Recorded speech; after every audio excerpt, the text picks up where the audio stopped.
Hello and happy Monday. I'm Rochelle with ConfidentDreaming.com, your energy alchemist and transformational life coach with the Disney twist here today with your Magical Monday message. And today is called The Magic is Back. It is lessons we can learn from Disneyland. And that is actually their slogan right now. I did borrow it. And the magic is back because on April 30th, after being closed for just over 400 days, Disneyland reopened. Unfortunately, it did reopen only to California residents, so at this time, I don't have any trips planned. Plus, there's other things on the books. Life has that way of filling out your calendar, right? But I'll get there. But just even knowing that it's open and there's always the possibility of a trip makes this Disney loving heart happy. Yeah, so if you've been around here a while, you know how much I love Disney, and obviously I say I'm a coach with the Disney twist. On my personal Instagram page, I've called myself the Disney Life Coach, and it's because I use these lessons that Walt and his movies and that have been carried on now, and how to apply them in your own life. And the more work I do, it's because I believe your inner child is the key to making your dreams come true and living a life full of joy and happiness. And it doesn't mean you have to love Disney, but you do need to connect and heal and just be in alignment with that inner child, because that's where so much joy comes from. But for today, it is lessons from Disneyland.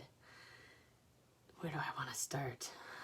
Let's just start with one of the lessons you get is that you can feel animated. You can feel,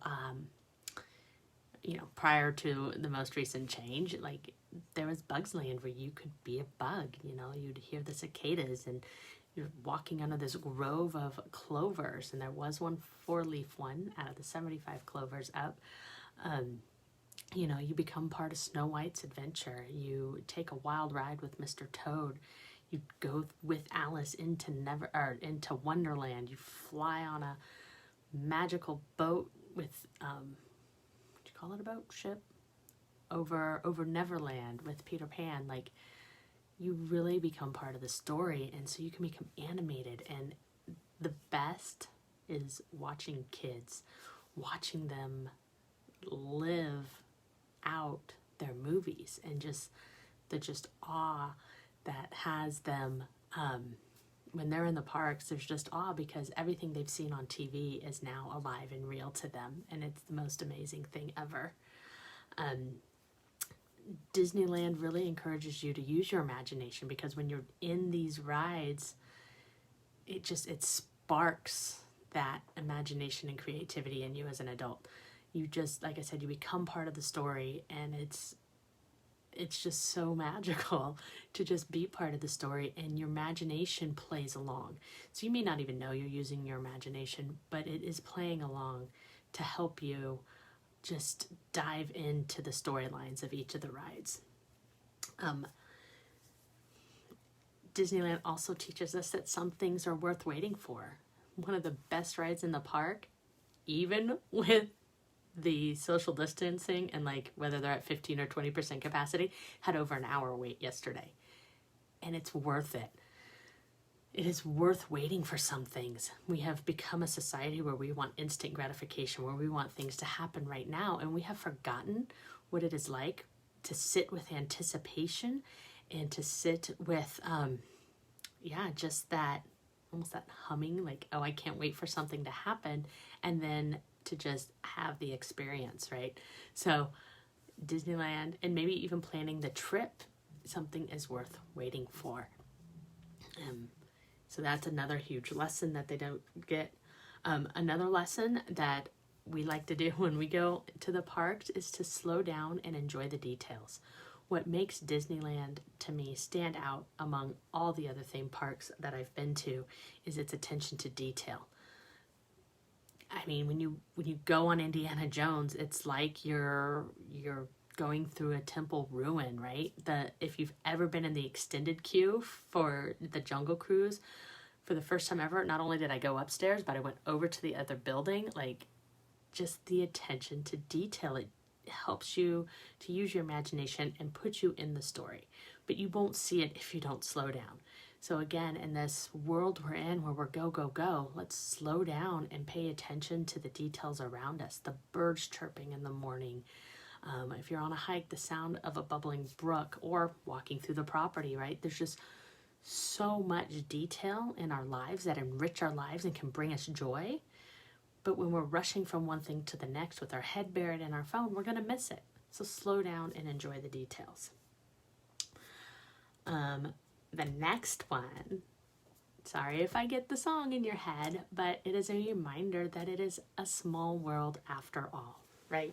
One of my favorite rides, so much so that I have a singing doll.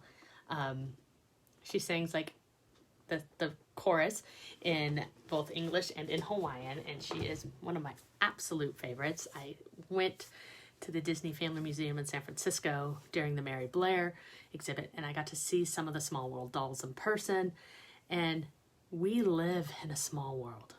It really, truly is. It can feel like we're separated, but it is a world of laughter, a world of tears, a world of hope, and a world of fears. There's so much that we share that it's time we're aware it's a small world after all. The media is dividing us, and it's dividing us so it can rule us, basically, right? Divide and conquer. And we all have fears. We all have grief and sorrow and joy. And if we would just share in it and listen to each other's experiences, we'd really bring this world together. The other verse is, there's just one moon and one golden sun, and a smile means friendship to everyone. We're still masked up pretty much, but you can still smile under that mask. And when you have an opportunity, a smile means friendship. A smile means